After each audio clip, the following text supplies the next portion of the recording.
Bonjour à toutes et à tous. Alors, vous l'avez vu ces dernières semaines, on a beaucoup parlé à propos de la canicule, et donc qui dit canicule dit changement climatique, etc. Et dans les médias, on en a énormément parlé en mettant en cause donc le changement climatique. À l'opposé, on a énormément de personnes issues des milieux, on va dire, anti-système, complotistes, dissidents, appelez ça comme vous voulez, qui ont bombardé les réseaux sociaux et Internet de théories climato-sceptiques. Voilà. Donc ça, c'est un peu le comment le terrain, le résumé du terrain, voilà, sur lequel on va discuter. Moi, je voudrais parler justement de ces positions que je pourrais presque qualifier d'hystérie climato-sceptique, parce que j'ai vraiment vu des personnes pendant tout ce temps-là bombardées de contenu climato-sceptique de la même manière, de manière aussi intense que les médias bombardaient de contenu euh, climato-croyant, quoi, si on peut dire ça. Bon, première chose, personnellement, je n'ai pas d'avis tranché sur la question du changement climatique. Pour commencer, je pense qu'il y a un changement climatique, ça c'est sûr. Je pense que toute personne un minimum sérieuse reconnaîtra que la température globale se réchauffe. Je pense que ça, on ne peut pas vraiment le contester. Ce qui est souvent remis en question, c'est la part de responsabilité anthropique, donc de l'humanité, dans ce changement climatique. Le discours mainstream, c'est que le changement climatique est exclusivement lié aux activités humaines, à l'industrie, aux voitures, etc. Voilà. Et le discours climato-sceptique, souvent, c'est de dire que, en fait, l'impact humain n'existe pas ou est très léger par rapport à ce qu'on dit, et qu'en fait, c'est une histoire de cycle solaire, d'évolution naturelle du climat, etc. Moi, personnellement, je ne maîtrise pas suffisamment la climatologie pour avoir un avis tranché sur la question. J'ai déjà entendu des gens des deux côtés parler devant moi ou sur Internet, etc. et donner des arguments qui me semblaient au moins dignes d'être écoutés. Voilà. Maintenant, moi, personnellement, c'est un sujet qui me semble beaucoup trop complexe et j'avoue que ça m'intéresse pas. Pourtant, je suis un énorme fan je m'intéresse énormément à l'écologie, à la nature, euh, à ces sujets-là, voilà, à l'environnement.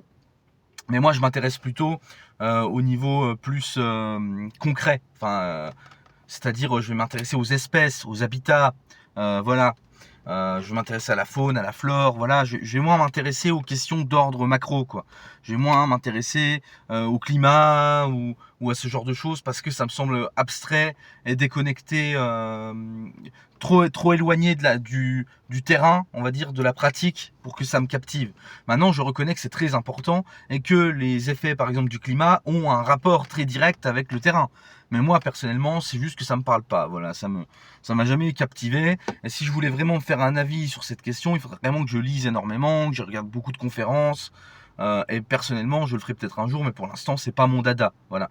Donc, j'ai pas d'avis tranché définitif sur cette question de changement climatique. C'est pour ça que je ne vais ni me moquer des climato-sceptiques de façon condescendante en disant que c'est des abrutis, etc. Mais je ne veux pas non plus me moquer, par exemple, des experts du GIEC avec un espèce de sentiment anti-élite primaire. Parce que c'est pas parfois les élites peuvent dire la vérité. C'est pas parce que ça vient de l'État ou de la science officielle que c'est forcément faux, en fait. Donc, et d'ailleurs, je pense qu'en général, la vérité est souvent entre les deux. Voilà. Mais j'en reviens à cette histoire de climato-sceptique.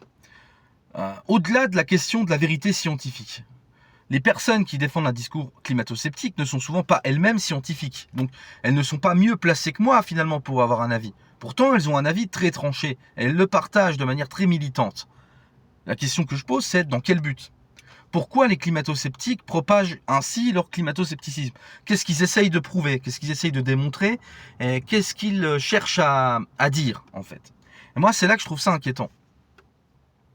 Parce que quel est le but finalement politique de nier le changement climatique anthropique si ce n'est de revendiquer le droit à polluer? Voilà. Moi je le vois comme ça. Je vois pas pourquoi il y aurait besoin de nier le changement climatique si ce n'est parce qu'on pense qu'il faut que tout reste comme c'est actuellement.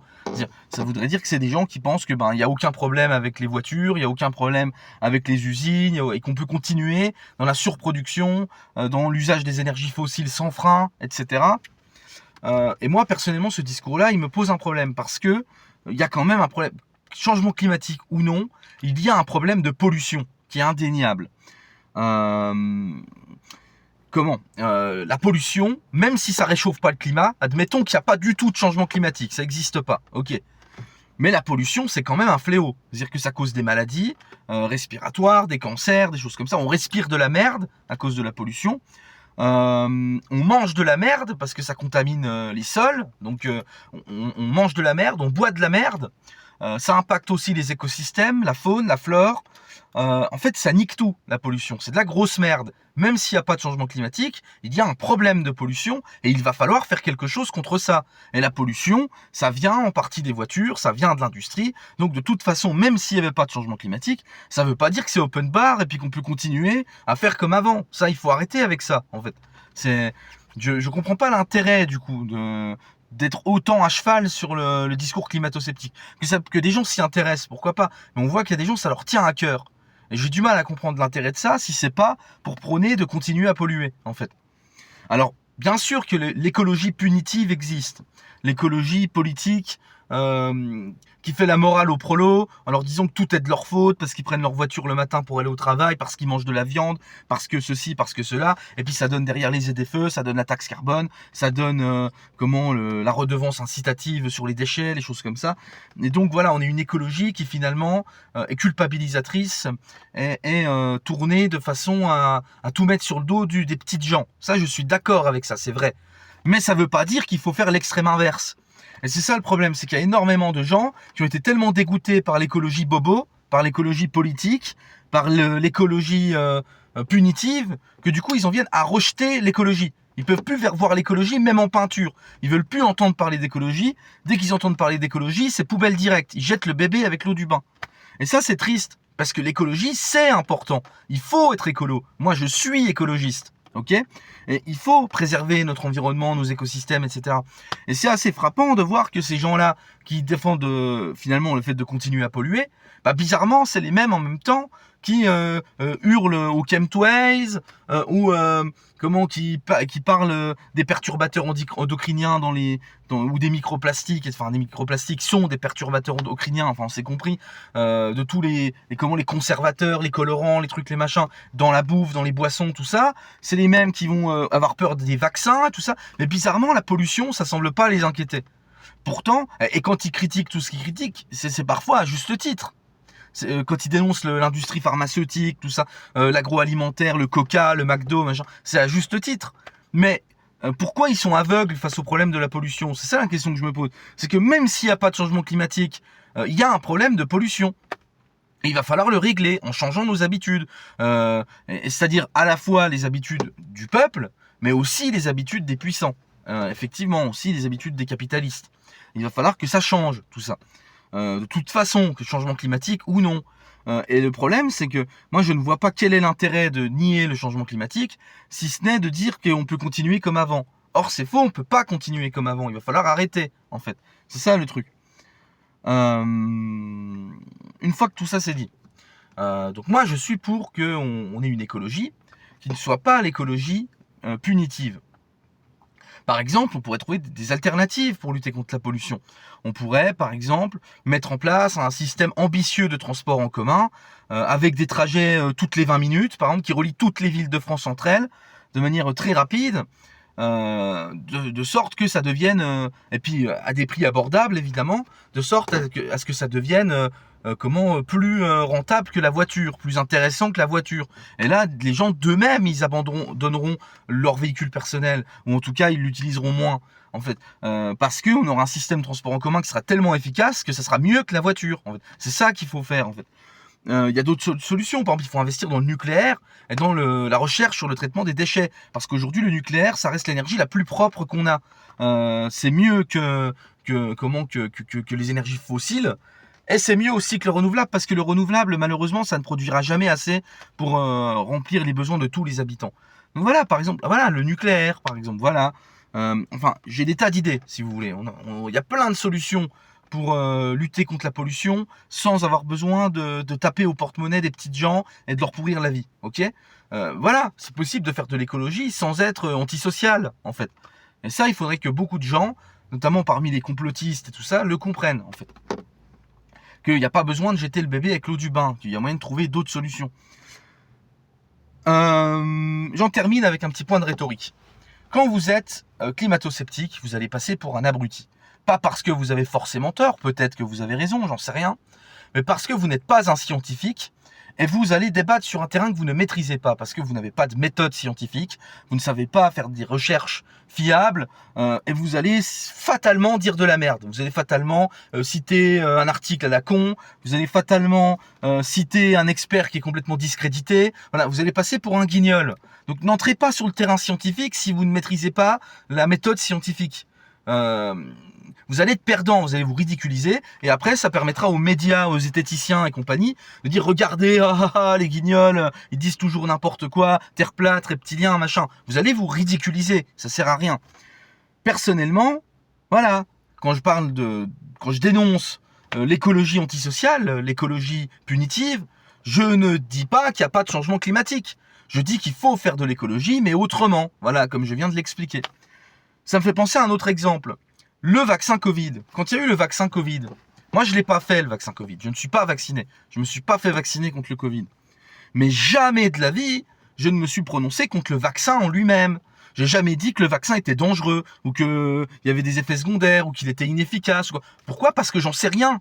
J'en sais rien. J'ai pas la technique, j'ai pas les connaissances et les compétences pour trancher la question. J'ai pas envie de me ridiculiser en affirmant un truc dont je ne suis pas sûr à 100% en fait. Donc du coup, pourquoi je me suis pas... Il y en a qui diront, bah du coup pourquoi tu t'es pas fait vacciner ? Ben, j'ai un autre argument qui est beaucoup plus puissant en fait. Parce que j'étais contre le pass sanitaire. C'est-à-dire que le vaccin, il aurait pu être parfait, j'aurais quand même pas fait le vaccin. Pourquoi ? Parce que par défiance envers la politique du pass sanitaire. Parce que j'ai trouvé que le pass sanitaire c'était hypocrite. C'est-à-dire qu'en fait, c'était quelque chose où on vous disait « Mais non, vous êtes libre de vous faire vacciner, on va pas vous y obliger », histoire de maintenir l'illusion de la démocratie et de l'état de droit. Mais derrière, si vous vous faites pas vacciner et que vous êtes soignant, on vous suspend. Vous avez plus le droit d'aller au bar, au restaurant, dans les concerts, dans les salles de cinéma, etc. On vous prive de tas de liberté. Donc, la plupart des gens vont plier. La plupart des gens vont quand même aller faire le vaccin. Donc, c'est une obligation déguisée. Et moi, je trouve ça profondément hypocrite. J'aurais préféré une obligation franche. J'aurais préféré qu'on dise, voilà, c'est soit de vous faites vacciner, soit de vous allez en prison. J'aurais préféré que ça soit ça. Au moins, on aurait parlé entre hommes. Voilà. Moi, ce que j'aime pas, c'est le côté faux cul. Voilà, c'est pour ça que je me suis pas fait vacciner. C'est parce que j'ai trouvé que c'était prendre les gens pour des pigeons, en fait. C'est pas du tout par rapport à l'histoire du vaccin dangereux ou pas. J'en sais rien, ça. Et en fait, moi, ce que je dis, c'est que les gens qui sont anti-système, ils gagneraient beaucoup plus avec des arguments beaucoup plus simples sur un terrain, on va dire, philosophico-politique, qui finalement est le domaine des opinions de chacun. Donc, on peut pas prouver que c'est faux. Chacun son opinion, point barre. Plutôt que d'aller sur un terrain scientifique où on peut prouver les choses. Il y a des calculs, il y a des choses très très rigides, très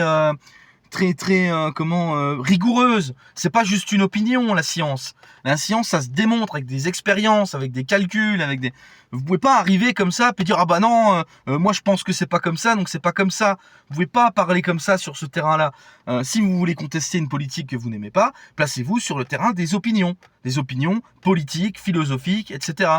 Pas sur le terrain de la science, parce que vous maîtrisez rien et vous allez passer pour un débile et vous vous comparez aux gens qui croient aux reptiliens et aux intraterrestres ou je sais pas quoi. Voilà, vous allez vous ridiculiser, c'est débile. J'en termine aussi avec finalement le fait que dans les milieux anti-système, souvent on reproche aux médias officiels de faire peur aux gens. Et c'est vrai, les médias officiels font peur aux gens. Ils font peur aux gens avec les pandémies, ils font peur aux gens avec les guerres, ils font peur aux gens avec le changement climatique, ils font peur aux gens avec le terrorisme, etc. Je suis d'accord. Mais vous croyez que les autoproclamés dissidents sont mieux ? Est-ce que vous avez déjà été voir la chaîne de Florian Philippot, pardon, de cette espèce de cinglé de Florian Philippot ? Je devrais peut-être me calmer parce que sinon ma vidéo va sauter. Mais est-ce que vous avez déjà été voir sa chaîne à Florian Philippot ? Le mec est tout le temps en train d'alarmer tout le monde. Le mec est tout le temps en train de dire comment toutes les semaines il annonce une nouvelle pandémie, il annonce une nouvelle guerre, il annonce... Finalement il fait la même chose que le système mais dans l'autre sens. Voilà. Il vous dit que on va tous mourir. Il vous dit toutes les semaines, il va y avoir une nouvelle catastrophe, ça va être la fin du monde. Ou, je sais pas, par exemple, GPTV, Géopolitique Profonde. Parfois, ils invitent des invités intéressants. Il y a pas longtemps, ils ont invité Hervé Ryssen, par exemple, qui, à certains titres, est quelqu'un d'intéressant. Mais, qu'est-ce que je voulais dire? Mais en même temps, ils vont inviter des gros cinglés qui vous disent que Macron est l'antéchrist et puis que ça va être la fin du monde et des choses comme ça. Je suis désolé, mais ce genre de discours-là, c'est aberrant. On se croirait dans une secte. En fait, voilà, c'est pas tenable. Vous pouvez pas dire des choses comme ça. C'est pas possible. Vous allez passer pour un crétin. Voilà, c'est pas possible. Enfin bon, voilà, j'en ai fini avec ce sujet sur le changement climatique. Je voulais juste terminer avec un petit mot sur une autre affaire. Là, vous savez, l'histoire